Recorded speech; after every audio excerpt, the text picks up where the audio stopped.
ეს არის მთავარი მტკიცებულება, რომელიც გამოცემა ბათუმელების დამფუძნებლისა და დირექტორის წინააღმდეგ სახელმწიფო ბრალდებას აქვს. შემთხვევა მაშინ მოხდა, როცა ადმინისტრაციული წესით დაკავებული მზია ამაღლობელი რამდენიმე საათიანი პატიმრობის შემდგომ პოლიციის განყოფილებიდან გამოუშვეს და როცა ის სამმართველოს ხელმძღვანელისგან ითხოვდა პასუხს მისი ოჯახის წევრის ადგილსამყოფელის შესახებ. კადრები აჭარის საზოგადოებრივი მაუწყებლის მიერ არის გადაღებული.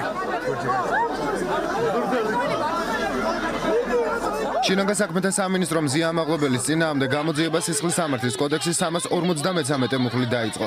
პოლიცია მას ბათუმის სამმართველოს უფროს ირაკლი დღებუაძეზე თავდასხმას ედავება და 4-დან 7 წლამდე პატიმრობა ემუქრება.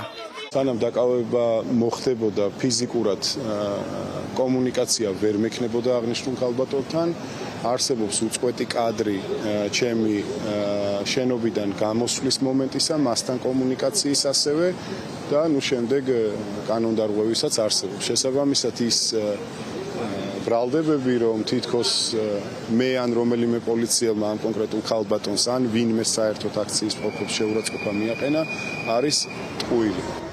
გებუაძე ბრალდებებს, რომ განყოფილების შენობაში დაკავებულებზე ძალადობდა უარყოფს, ამბობს, რომ დეტალებზე სასამართლოზე ისაუბრებს. თავად დაკავებული ამ ეტაპზე დუმილის უფლებას იყენებს, ადვოკატი კი ექსპერტიზის ჩატარების მოლოდინშია. დეტალებზე საუბარი ჯერ გამიჭირდება, მნიშვნელოვანია რომ ექსპერტიზის ნაწილი გავიაროთ.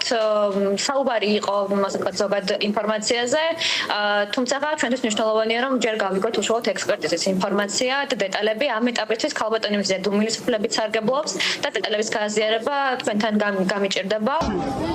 მზია ამაღლობელი გუშინ ორჯერ დააკავეს თავდაპირველად ადმინისტრაციული წესით, რადგან მას სამმართველოს შენობასთან სტიკერი გააკრა. დაკავებულთან 3 საათზე მეტხანს არ უშვებდნენ ადვოკატებს. უცნობი იყო მისი მდგომარეობა და ადგილსამყოფელი. ეს გამოხატვის თავისუფლების შეზღუდვაა და რა გითხრეს რა გადაგავას ხესა? არაფერი. ხელწერილი საფუძველი. ხო და მხოლოდ ის რომ პირველი დაძახების დროს უნდა გამოცხადდეს სამმართველოში. სახელწერილი საფუძველზე გადაგავას. გამოცემაში ბათუმელები არ გამორიცხავენ, რომ მზია ამაღლობელის დაკავება წინასწარ იყო განზრახული. გამოცემის რედაქტორის ეთერ თურაძის ბრალდების მთავარი ადრესატი პოლიციის სამმართველოს უფროსია. ირაკლი დღებუაძე პოლიციის შენობაში მოიქცა არასათანადოდ ძალიან მსუბუქი ტერმინით ვიტყვი შევაფასებ მის ქცევას. არსებობენ ამის თვითმხილველი პოლიციელები და იმედია ჩვენ მზიასთან გავივით კონსულტაციებს და მიმართავთ გენინსპექციას, რაც საკვირველია, ჩვენ არ გვაქვს არავითარი მოლოდინი რომ გენინსპექციას რეაგირება იქნება, მაგრამ ჩვენ მაინც მიმართავთ გენინსპექციას. ასევე ერთი დეტალზე მინდა გითხრათ, რომ ეს იყო განზრახვა და არა შემთხვევითობა, ანუ მაჩვენებელი ამ მზიას დაკავების, რომ მასთან არ შეუშვეს ადვოკატები 3 საათის განმავლობაში. ეს იყო აბსოლუტურად კანონის სრული იგნორირება. გასულ ღამეს ბათუმში 9 ადამიანი დააკავეს. დაკავებულთა შორის არიან სტუდენტები, უფლებადამცველები, სამოქალაქო აქტივისტები. ყველა მათგანს პოლიცია ადმინისტრაციულ სამართალდარღვევას ედავება ძირითადად სტიკერების გაკვრის გამო. აკავებდნენ მათაც, ვინც ძალოვანებს ეკითხებოდნენ თუ რის გამო დაიწყეს დაკავების ოპერაცია. ადმინისტრაციული წესით დაკავებულთა ნაწილი გათავისუფლებულია, ნაწილი კი სხვადასხვა მუნიციპალიტეტში დაკავების იზოლატორშია მოთავსებული.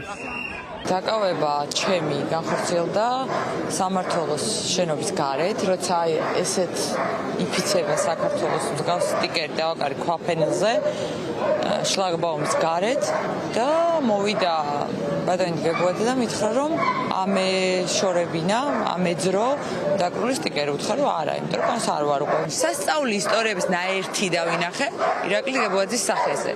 გავეშებული, რომელიც თან რაც დავინახე ფიზიკურად იხებოდა ერთ-ერთ დაკავებულს და თან, 10 წუთის განმავლობაში უშვერი სიტყვებით ლანძღავდა აქციის მონაწილეებს და მათ შორის დაკავებულებს.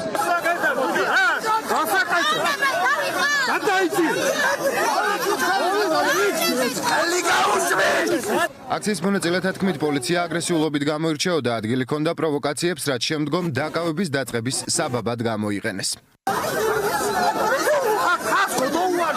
ეს იყო ძალიან ცუდი პრაქტიკა წინა ხელისუფლების დროს, როცა ძალიან ბევრ ვინმეს შეერჩა ეს უკანონოქმედებები და დანაშაულებები, მაგრამ მკვირდებით, რომ ეს არ არის რაღაც ნაციონალური მოძრაობის მიტინგი, ეს არის ახალი ეროვნული მოძრაობა.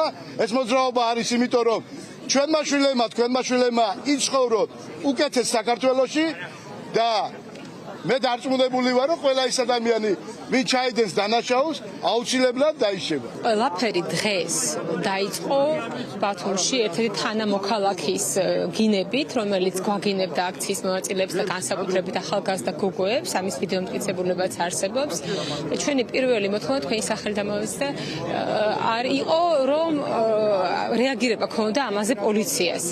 პოლიციის პასუხი ამაზე იყო, მიუხედავად იმისა, რომ ამაზე მეტი პოლიციელი იქიდგა იმ მომენტში, გამოიძახეთ 112. ბათუმში ადმინისტრაციულ საქმეებზე სასამართლო პროცესების სავარაუდოდ ხვალ ჩაინიშნება. პროცესში ჩართულია სახალხო დამცველი, ვინაიდან დაკავებულთა უმეტესობა პოლიციის მხრიდან ფიზიკურ ანგარიშწორებაზე მიუთითებს.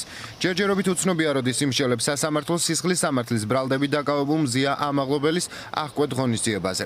დიდი ალბათობით პროკურატურა მის პატიმრობაში დატოვების შუამდგომლობას დააყენებს.